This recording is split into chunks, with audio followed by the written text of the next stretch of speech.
We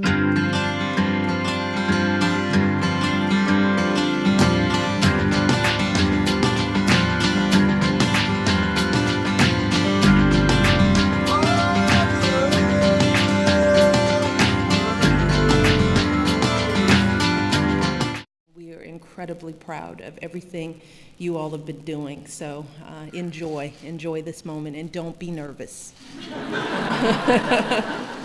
I know it's hard to be in this room and hear that, but yeah, they're all like, yeah, you can do it. You're gonna make it up these stairs just fine.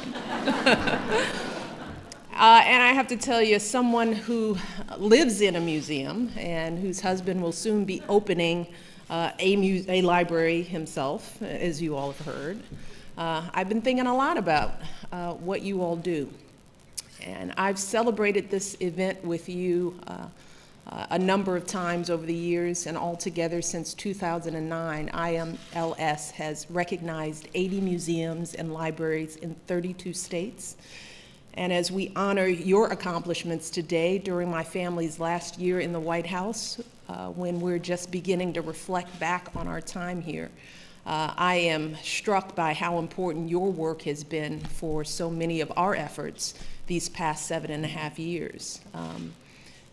As I've said time and time again, when we first got to the White House, one of our goals was to make sure that we opened up the doors to this house as wide as possible to folks from all different backgrounds, particularly to young people who wouldn't normally have the chance to come into a space like this. And we've tried to showcase as many great American art forms and cultural legacies as possible. If you've been keeping up over the years, we've hosted performances and workshops on everything from Broadway musicals. This room has been converted in so many ways.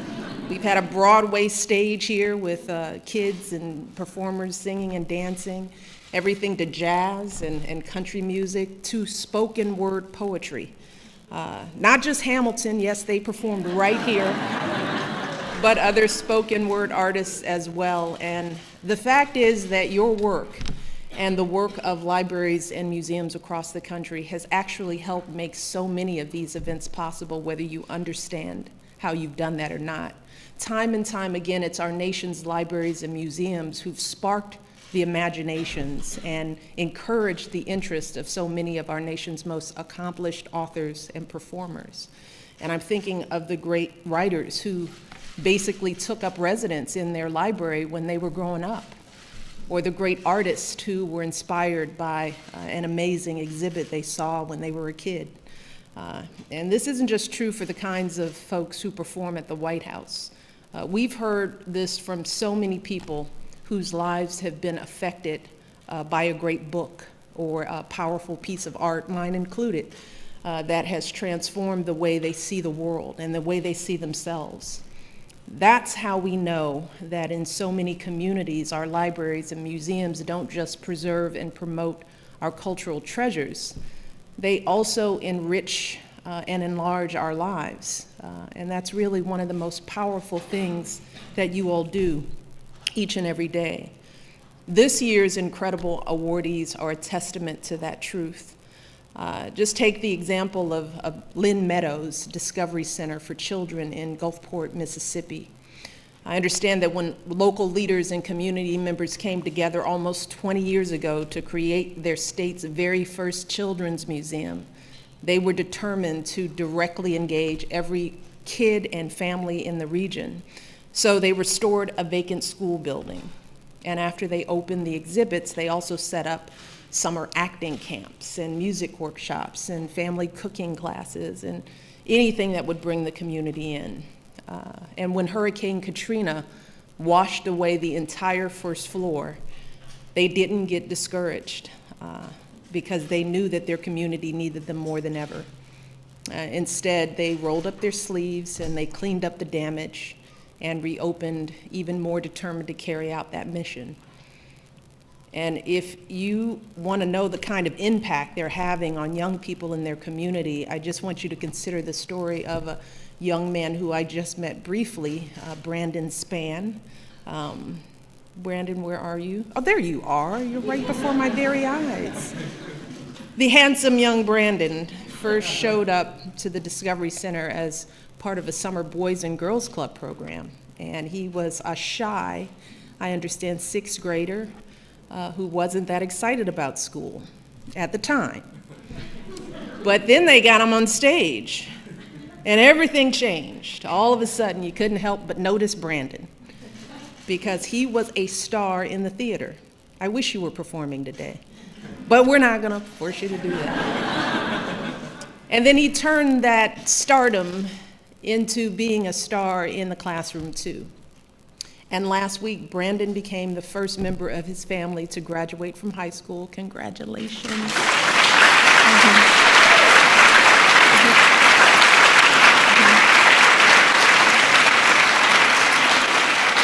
And he's going to be the first member of his family to attend college as he pursues a degree in drama. Yeah. I just love those stories, and there's a story like that with every one of these awardees. That's the kind of impact our museums can have, and that's the story of so many of our libraries as well. Another one of today's awardees, the Brooklyn Public Library, is a perfect example. They're one of the largest library systems in America with 60 branches, almost 4 million books and periodicals, and nearly 9 million guests last year alone, and they have hosted tens of thousands of public events to reach folks at local senior centers and homeless shelters, to provide literacy programs for new readers and young children, and to mobilize a network of 2,000 volunteers who provide everything from computer courses to citizenship classes. Now, some of us might not think of a library as a place to take a course on citizenship. But luckily for a woman named Kim Best, someone else who I'd met, very giggly, Kim, right there, that's exactly how the Brooklyn Library System worked for her. See, Kim's family arrived in this country from Guyana in 1981, the year I went to college.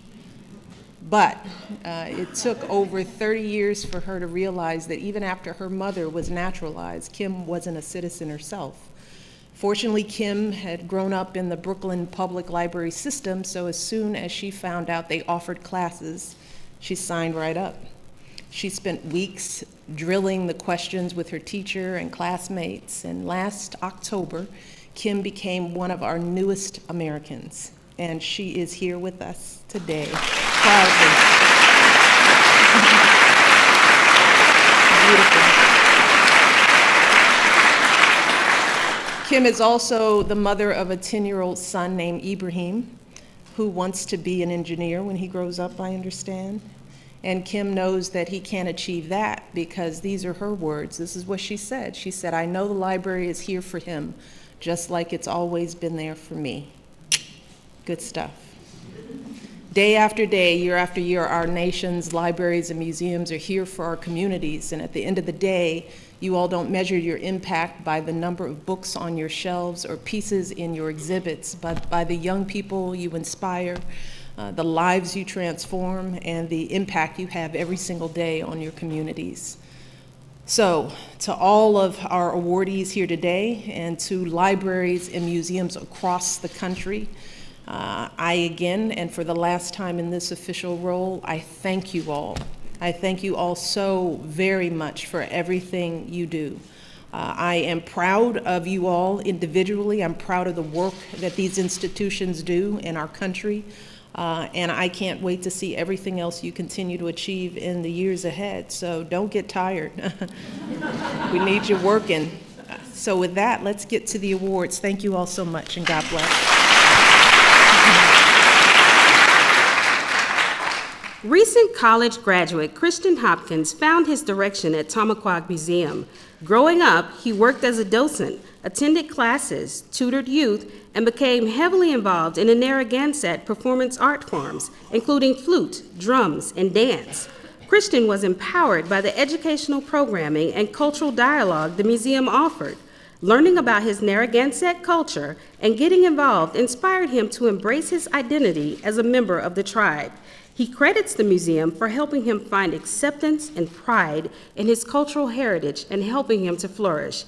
He grew to be a champion Eastern war dancer and became invested in the history of his tribe. He hopes one day to make films that spotlight and share the Narragansett culture and history with the public. Christian says, Tamaquag played a huge role in my life. It instilled a strong sense of pride, and without it, I wouldn't be on the course I am, graduated from college and looking at graduate school.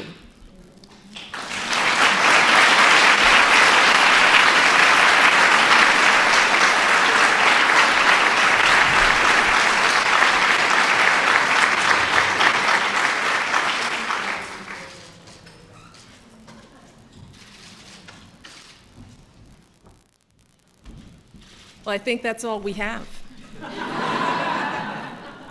But for my final ceremony with you all, it has just been a great pleasure to get to know you, to get to know your institutions, to be able to shine a big bright light on the work that you do, and the amazing community members whose stories really bring home the impact and relevance that you have on so many. So I just urge you all to keep up the great work. It is so desperately needed. Your institutions are a place for people to come and, as I said, find their voices, to find inspiration, and sometimes it's the only institutions they have in a community. So please, please keep up the great work, and to everyone out there, continue to support these institutions. They are the lifeblood of this country. So with that, I'm going to leave you. I wish you all a wonderful day. Stay cool. And again, God bless you all. Take care.